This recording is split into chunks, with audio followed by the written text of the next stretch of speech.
Selamat datang di kelas Misara Channel. Di kelas Misara kali ini kita akan belajar tentang klasifikasi makhluk hidup. Pastikan subscribe channel ini ya. Mari kita belajar bersama. Perhatikan gambar hewan berikut. Ada kambing, ada harimau, ada singa, dan ada juga rusa.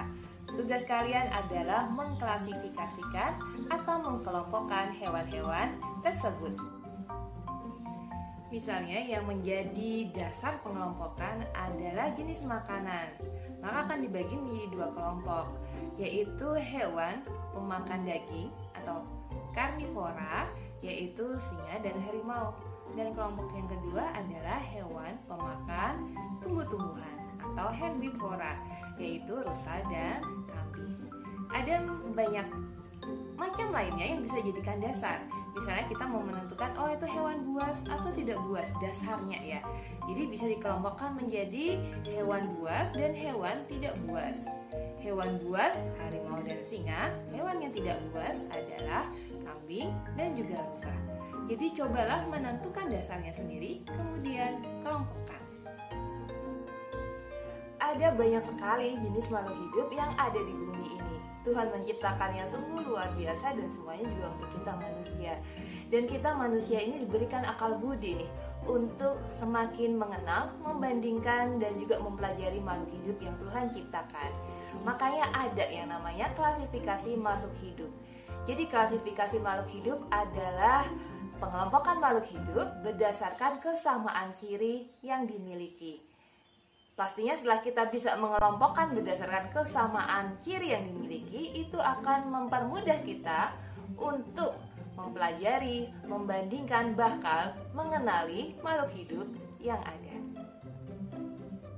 Dasar-dasar klasifikasi makhluk hidup. Pada umumnya kita bisa mengklasifikasikan makhluk hidup berdasarkan yang pertama, persamaan dan perbedaan yang dimiliki.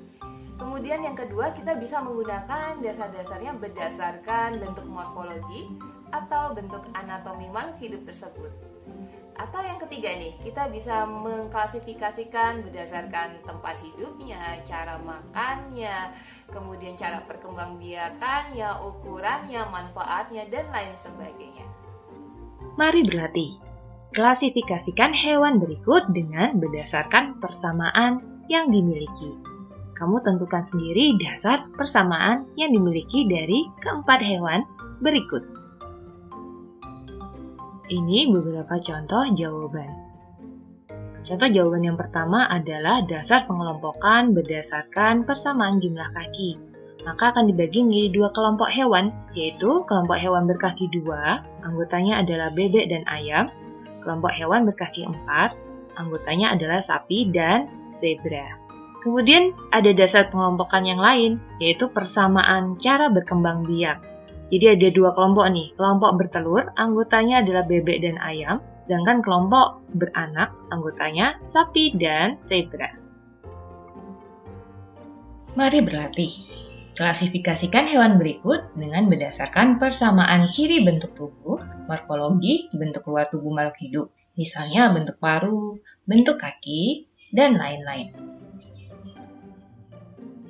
Ini beberapa alternatif jawabannya. Dasar pengelompokan yaitu morfologi paruh, sehingga dibagi menjadi dua kelompok. Hewan mempunyai paruh, anggotanya bebek dan ayam, dan hewan yang tidak mempunyai paruh, anggotanya sapi dan zebra. Dasar pengelompokan yang lain yaitu morfologi daun telinga. Kelompok tidak mempunyai daun telinga, yaitu bebek dan ayam, dan kelompok mempunyai daun telinga, yaitu sapi dan zebra.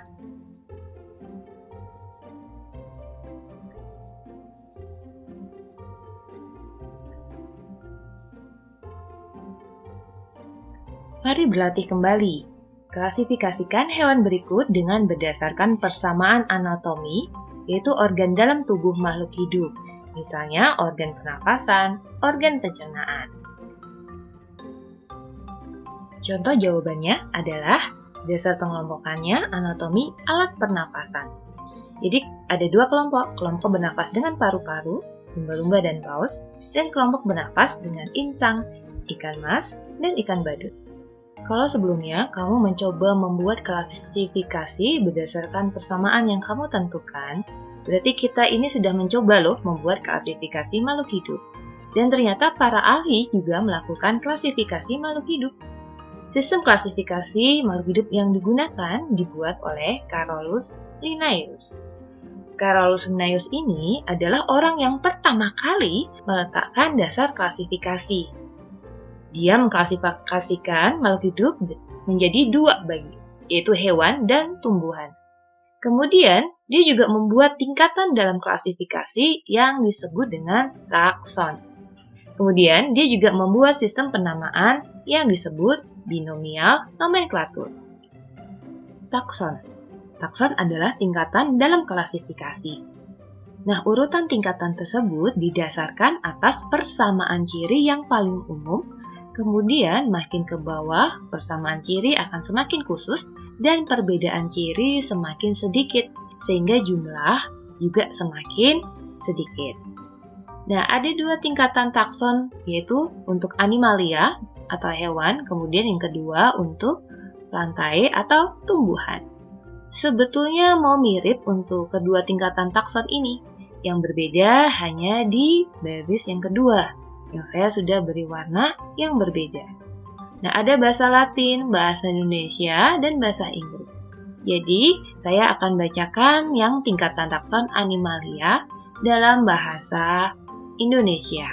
Jadi ada dunia, filum, kelas, bangsa, suku, marga, dan yang paling bawah adalah jenis.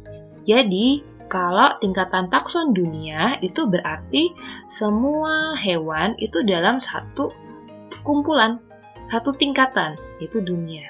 Kemudian nanti akan dicari nih dari berbagai macam hewan tersebut mana yang mempunyai ciri-ciri yang hampir mirip dan akan masuk dalam takson yang kedua, yaitu filum.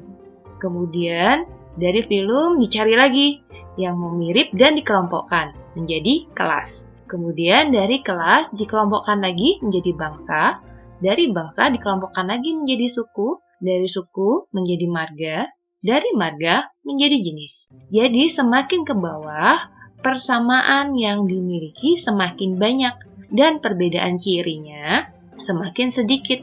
Sehingga jumlahnya juga semakin ke bawah, semakin sedikit.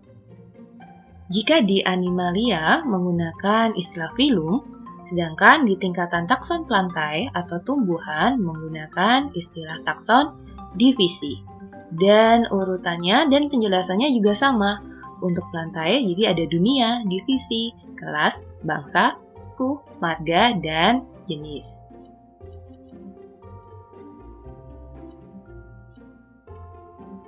Pernahkah kalian mendengar atau membaca istilah berikut? Oryza sativa, siamais, atau Panthera leo. Nah, ketiga ini adalah binomial nomenklatur atau tata nama ilmiah. Nah, tata nama ilmiah ini sudah menjadi kesepakatan dunia internasional. Nah, kalau Oryza sativa mungkin asing ya, tapi kalau padi, jagung, atau singa, kamu pasti sudah tahu. Nah, karena nama ilmiah itu berlaku di seluruh dunia, jadi di mana saja akan sama.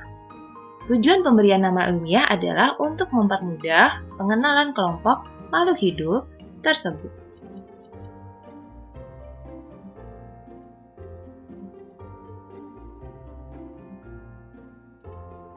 Aturan penulisan binomial nomenklatur atau tata nama ilmiah.